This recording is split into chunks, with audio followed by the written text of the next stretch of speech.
Cook it with അഫിയുടെ പുതിയ എപ്പിസോഡിലേക്ക് സ്വാഗതം. നെയ്ച്ചോറാണ് ഇന്ന് ഉണ്ടാക്കാൻ പോകുന്നത്. വളരെ സിമ്പിളായിട്ട് ഉണ്ടാക്കാൻ പറ്റുന്നതാണ്. സവാള ഒന്നും വാട്ടാതെ എനിക്ക് ഭയങ്കര എളുപ്പം തോന്നുന്നൊരു ഇതാണിത്. ഞാൻ എൻ്റെ ഹസ്ബൻഡിൻ്റെ ഉമ്മൻ്റെ അടുത്താണ് ഈ മെത്തേഡ് കണ്ടിട്ടുള്ളത്. അപ്പോൾ നമ്മൾ റൈസ് എടുക്കുക.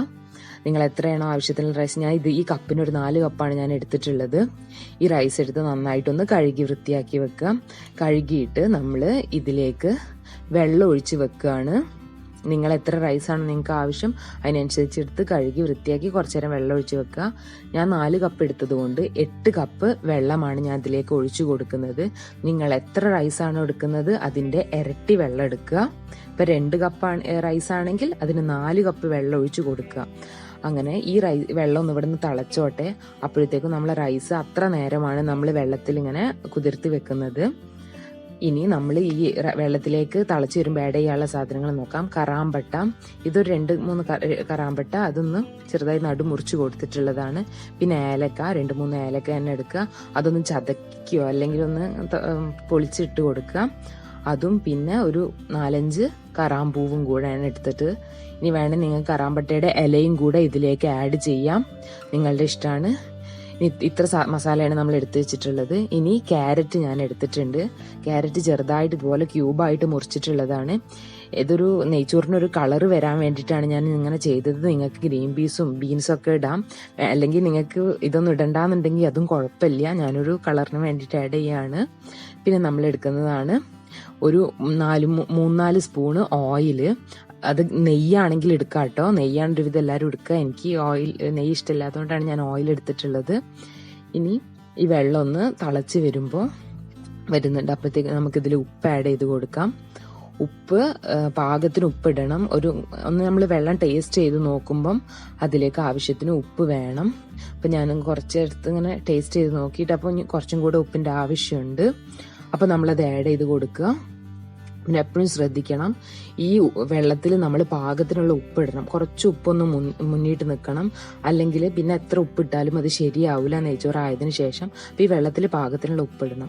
ഇനി നമ്മൾ ഇതിലേക്ക് കറാമ്പട്ടയും പൂവൊക്കെ ആഡ് ചെയ്ത് കൊടുക്കുകയാണ്. ഇതെല്ലാം കൂടെ ആഡ് ചെയ്ത് കൊടുത്തു. ഇനി നമ്മൾ അരിഞ്ഞു വെച്ചിട്ടുള്ള ക്യാരറ്റും കൂടി ഇതിലേക്ക് ആഡ് ചെയ്ത് കൊടുക്കുക. ഞാൻ പറഞ്ഞ ക്യാരറ്റ് ഞാൻ എൻ്റെ ഒരു ഇഷ്ടത്തിന് ആഡ് ചെയ്യാണ്. നിങ്ങൾക്ക് ഇതിട്ടില്ല എന്ന് വിചാരിച്ചിട്ടും ഒരു കുഴപ്പമില്ല. ക്യാരറ്റ് ഇട്ട് കൊടുത്തു. പിന്നെ ഓയിലും കൂടെ ഒഴിച്ചു കൊടുത്തു. ഓയിലല്ലാന്നുണ്ടെങ്കിൽ നെയ്യും കൂടെ അങ്ങ് ഒഴിക്കുക കേട്ടോ. ഞാൻ ഓയിലാണ് ഒഴിച്ചത്. ഇനി ഓയിൽ കുറച്ചും കൂടി വേണമെന്നുണ്ടെങ്കിൽ ഒരു 1-2 സ്പൂണും കൂടെ നിങ്ങൾക്ക് ആഡ് ചെയ്ത് കൊടുക്കാം. പിന്നെ അളവിനനുസരിച്ച് ഓയിലിന് മാറ്റം വരുത്തണം. ഞാനിപ്പോൾ 2 ആൾക്ക് ഉണ്ടാക്കുന്നതാണ്. അപ്പോൾ പക്ഷെ നിങ്ങൾക്ക് ഒരുപാട് പേർക്ക് ഉണ്ടാക്കുകയാണെങ്കിൽ അതിനനുസരിച്ച് ഓയിലിൽ മാറ്റം വരുത്തണം. ഇനി നമ്മൾ ഈ വെള്ളം ഒന്ന് തിളച്ചിട്ട് തിളയ്ക്കുന്നുണ്ട്. ഇതിലേക്ക് നമ്മൾ റൈസൊക്കെ എടുത്ത് ആഡ് ചെയ്ത് കൊടുക്കുകയാണ്. പിന്നെ ഈ വെള്ളമൊക്കെ ഇതിൽ മുക്കി വെച്ചിട്ടുള്ള വെള്ളമൊക്കെ നമ്മൾ ഒഴിവാക്കണം. വെള്ളം ഒഴിവാക്കിയിട്ട് റൈസ് മാത്രം ഊറ്റിയിട്ട് ഇതിലേക്ക് ഇട്ട് കൊടുക്കുക. അങ്ങനെ നമ്മൾ എല്ലാ റൈസും കൂടി ഇതിലേക്ക് ആഡ് ചെയ്ത് കൊടുത്തു.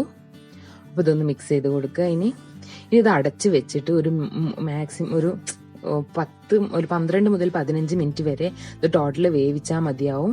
അപ്പോൾ ഒന്ന് മീഡിയം ഫ്ലെയിമിലിടാൻ ശ്രദ്ധിക്കണം, ഹൈ ഫ്ലെയിമിൽ ഇടരുത്. മീഡിയം ഫ്ലെയിമിലിട്ട് ഇത് അടച്ച് വെച്ചിട്ടൊരു 12 മുതൽ 15 മിനിറ്റ് വരെ വേവിക്കുകയാണ്. ഇതതിൻ്റെ ഇടക്ക് ഞാനിപ്പോൾ 6 മിനിറ്റൊക്കെ 5-6 മിനിറ്റ് ആയപ്പോൾ ഒന്ന് തുറന്നു നോക്കിയതാണ്. എന്നിട്ടൊന്ന് ഇളക്കി കൊടുക്കുക.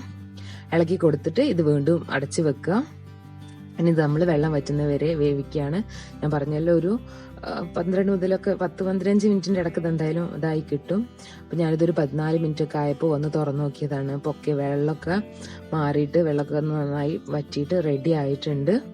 ഇനി ഇത് നമ്മൾ ഒന്ന് മിക്സ് ചെയ്ത് കൊടുക്കുക. ഫ്ലെയിം ഓഫ് ചെയ്യുക. അപ്പോൾ മിക്സ് ചെയ്ത് കൊടുക്കുക. ഇനി ഇതിലേക്ക് നമ്മൾ ഗരം മസാല ഒരു 1-2 നുള്ളെടുത്തിട്ട് മേലെ ഇങ്ങനെ ഒന്ന് സ്പ്രെഡ് ചെയ്ത് കൊടുക്കുക. നമ്മളിപ്പോൾ ഫ്ലെയിം ഓഫ് ചെയ്തിട്ടുണ്ട്. എന്നിട്ട് ഇതൊന്ന് സ്പ്രെഡ് ചെയ്ത് കൊടുത്തിട്ട് നമ്മളിത് അടച്ച് വെക്കുകയാണ്. അടച്ച് വെച്ചിട്ട് ഒരു 10-15 മിനിറ്റൊക്കെ നമ്മളിങ്ങനെ ഇങ്ങനെ തന്നെ ഇരിക്കാൻ വിടുക. ഫ്ലെയിം ഓഫാണ്. അപ്പം എങ്ങനെയാ വെച്ചാൽ ഈ ഗരം മസാലയുടെ നല്ല സ്മെല്ലൊക്കെ ഈ റൈസിലേക്ക് ഇറങ്ങും. അപ്പം അതിന് വേണ്ടിയിട്ടാണ്. വേണമെങ്കിൽ നിങ്ങൾക്ക് ഇതിൻ്റെ മേലെ കുറച്ച് നെയ്യ് ഒഴിച്ചു കൊടുക്കാം, നെയ്യ് ഇഷ്ടമുള്ളവർക്ക് ഈ ഗരം മസാല ഇടുമ്പോൾ. അപ്പം നമ്മളിതൊരു 15 മിനിറ്റൊക്കെ കഴിഞ്ഞിട്ട് തുറന്നു നോക്കുകയാണ്. അപ്പം നല്ല സ്മെല്ലൊക്കെ ഉണ്ട്. ഇതൊന്ന് നന്നായിട്ടൊന്ന് മിക്സ് ചെയ്ത് കൊടുക്കുക. നമ്മൾ നെയ്ച്ചോറ് റെഡി ആയിട്ടുണ്ട്. അപ്പോൾ അത് വളരെ സിമ്പിളാണ്, എല്ലാവരും വീട്ടിലുണ്ടാക്കുമെന്ന് കരുതുന്നു.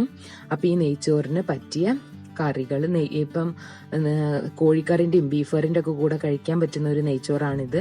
അപ്പൊ ഞാൻ ഉണ്ടാക്കിയ ഒരു ബീഫ് കറിന്റെയും കോഴിക്കറിന്റെയും ലിങ്ക് ഡിസ്ക്രിപ്ഷൻ ബോക്സിൽ കൊടുക്കുന്നുണ്ട്, നിങ്ങളത് നോക്കണം. അപ്പൊ anyway cook it and have it.